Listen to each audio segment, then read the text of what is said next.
Hello mga bossing, gumagawa na naman tayo ng bubo mga boss or babag. Ito mga bossing ginagandahan na natin para makakuha tayo ng marami mga boss. Masabi nila pag maganda daw yung babag mo, yung bubo mo, makakuha ka ng marami. So yan mga bossing Kinaganda ko talaga mga boss para hindi tayo gawa ng gawa. Saka ito yung bibidyohan natin araw-araw mga boss kung may kuha ang ating bubo. So, tinatawag pala ang pait-pait mga boss na burod sa ibang lugar. So, itong video na to, tutorial kung paano natin gagawin yung bubo or babag mga boss. Panoorin nyo kasi ituturo ko sa inyo mga bossing. Mayroon tayong mga slow-mo dito. At siyempre, fast forward na natin yung iba para mabilis tayong matapos mga bossing. Kakabit natin to ngayon, mga alas 10 pa naman. Tapos mamayang gabi, titingnan ko ulit. Baka nagkaroon na ng maraming laman dito. So ganito pala ang paggawa niyan mga boss. Pagkatapos yung hiwa-hiwain yan, tapos lagyan natin ng sig-id. So maganda sa yung sig-id talaga.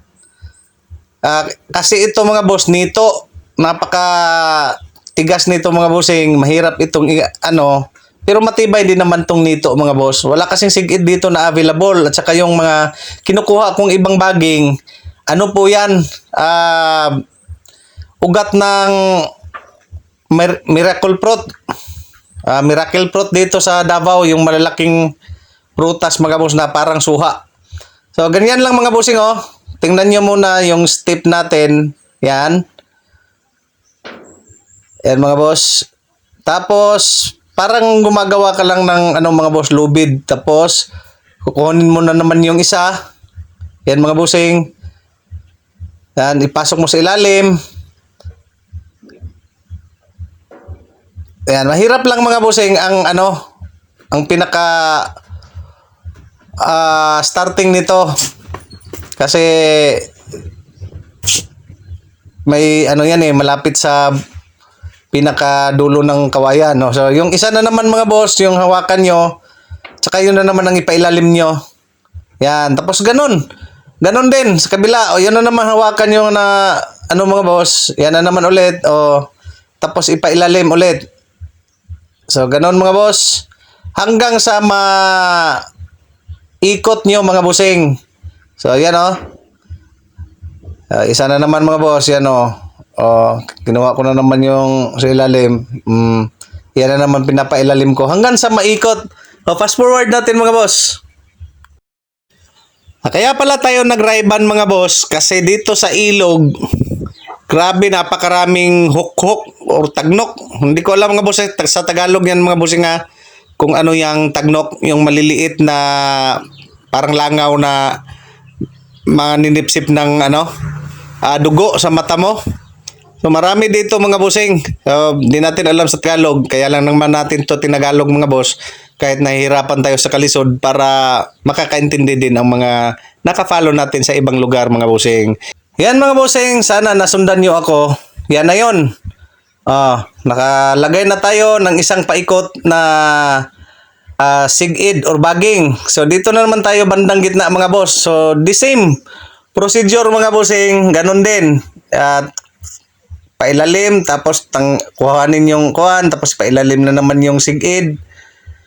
Tapos mga boss, dito sa may gitna, dito kayo mag-a-adjust mga boss na kung anong laki ng awang or butas mga boss sa inyong babag or bubo.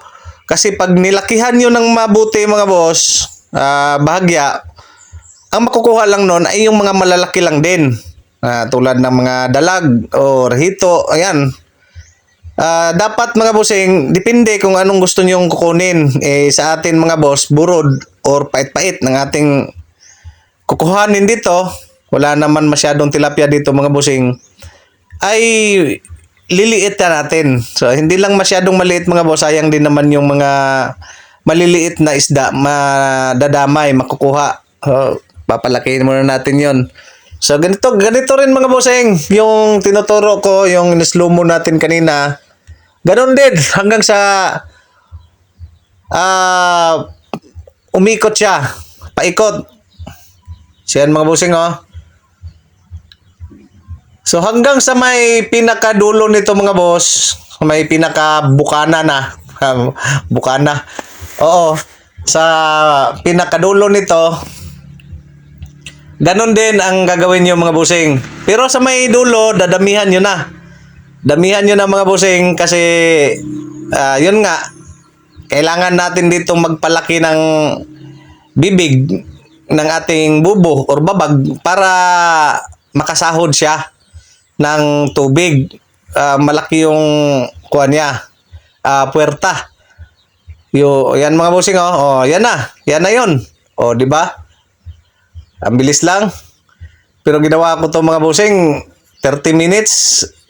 Tapos hindi man lang umabot ng 7 minutes sa atin dito. So yan mga boss, lagyan ko ng tali nang sa ganun mga bossing ay hindi na maulit yung nangyari na naanod yung ano natin, yung babag. So ito, gagamitin ko to sa pag-content natin lagi mga boss.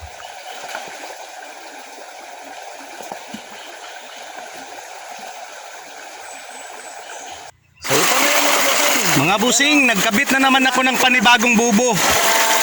Sa ibang lugar nito tinatawag itong babag. Pero dito sa Davao, bobo. Sa Usamis, tinatawag din na babag or babag mga boss. Sana hindi na ito mawala mga boss, tinali ko na. Ayan o. Sana naman mamaya may kuha na ito mga bossing. Makakain man lang tayo ng paitan or pait-pait or tinatawag sa Tagalog, burot.